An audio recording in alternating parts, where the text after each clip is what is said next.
Guys, let's all face it, Hot Toys has not yet perfected the Spider-Man figure. And here's why.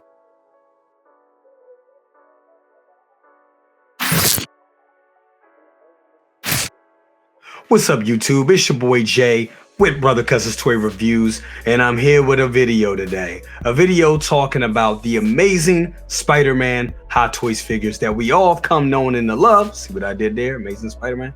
But anyway, the Hot Toys has done some amazing Spider-Man figures over the years. Great ones, let's be honest, probably some of the best ones on the market today, but they have not yet perfected the Spider-Man figure. So we're gonna go through my 3 reasons of why and how they could be better. Okay, number 1, Headsculpt Placement. Now, if you look at the recent No Way Home line that we got, you look at the Tobey Maguire one, you look at the Andrew Garfield one, and you look at, of course, Tom Holland, they are all kind of weird. Let's be honest with you. They tried to update it. They tried to make it a little better with the whole fabric around the neck placement so it looks more seamless. I mean, I like the fact that they did it. I appreciate the fact that they did it, but it still just doesn't work right. I do think the Andrew Garfield one looks a little better than the Tobey Maguire one, the way the neck is attached. Like I said, I appreciate the fact that they went ahead and they gave us the fabric around the neck to make it look a little bit more seamless, but still it just doesn't work.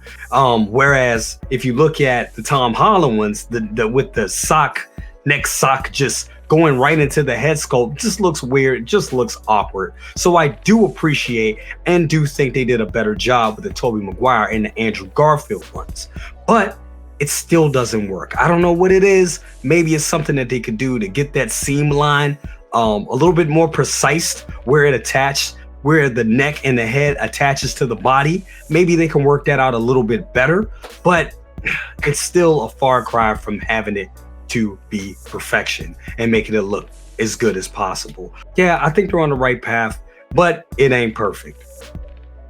Okay, number 2, articulation versus creasing. Now look, I know a lot of us want to have our figures as immaculate as possible. We want them to look the same way they look when we first pulled them out the box. But if you got a Spider-Man figure, it's just no way possible of doing that unless you just keep it in a boring ass pose. Let's be honest. And I mean, I get it. So hey, I'm not judging anybody's posing here. But if you got a Spider-Man figure, you want to keep it in a statue pose, or just keep it intact. It kind of takes all the fun of having a figure that can articulate. And a Spider-Man figure, we like to call them character pose. Well, Spider-Man is a character that has his limbs thrown all over the place, you know what I'm saying, like a dancer or whatnot. So you definitely want to use that articulation. Here's the thing, using that articulation causes major creasing with these figures, and the material that they use isn't very forgiving. Let's be honest, it really isn't.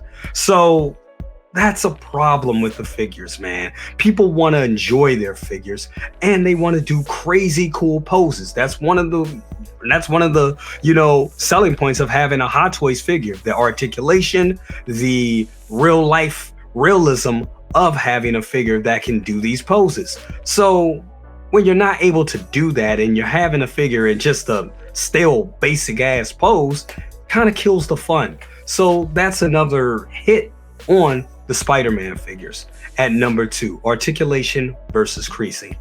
Okay, and our final point at number 3, the plastic hands versus the fabric outfits.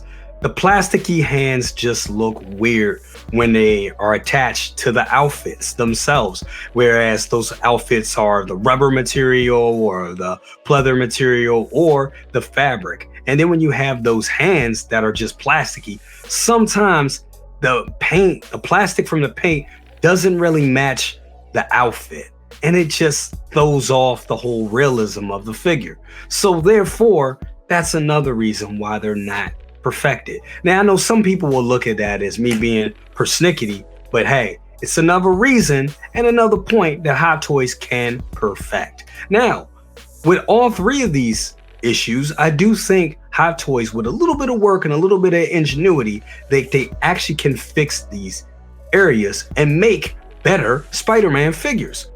So with that being said, I hope Hot Toys takes a look at this video and all other content creators and look at the Spider-Man figures and do some updates to them. Add better paint applications on the hands. Do better placement of the head sculpts. Give us great articulation and better materials that are a little bit more forgiving.